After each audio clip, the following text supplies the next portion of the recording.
ဒီလေအနီရောင်လေးကသူကဒုတိယကမ္ဘာစစ်မှာဒီအမေရိကန်လေတပ်ကတုံးနေတဲ့ P51D ပေါ့နော်ဒီဆိုပေမဲ့ကျွန်တော်ကဒီarmy ဒီစိတ်တွေနဲ့မဟုတ်ဘဲနဲ့ကျွန်တော်တို့ razor version ပေါ့အနီလေးတွေပေါ့တခုနောက်ပိုင်းစစ်ပြီးနောက်ပိုင်းမှာပြိုင်ပွဲလုပ်တဲ့အခါပြန်တန်းဂျာလီရှိတယ်ဒီမှာတုံးတဲ့အရောင်လေးတွေတက်တုံးတာနော်ဒီ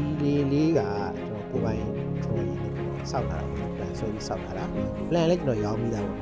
နော်ကျွန်တော်ဒီကောင်လေးကိုkit ထုတ်ပေးကောင်းမလားလို့ကျွန်တော်အဲ့စဉ်းစားမိရပေါ့နော်ဒါပေမဲ့ဒီ kit တွေကကြတော့လေထိုင်လျောက်စောက်တဲ့လူမှစောက်ကြတာအဆင်ပြေတယ်ကျွန်တော်လည်းချီလုံချလို့မဖြစ်နေဘူးနော်ဒီဟာလေးကတောင်မှန်ကနမ20တူတူရှိတယ်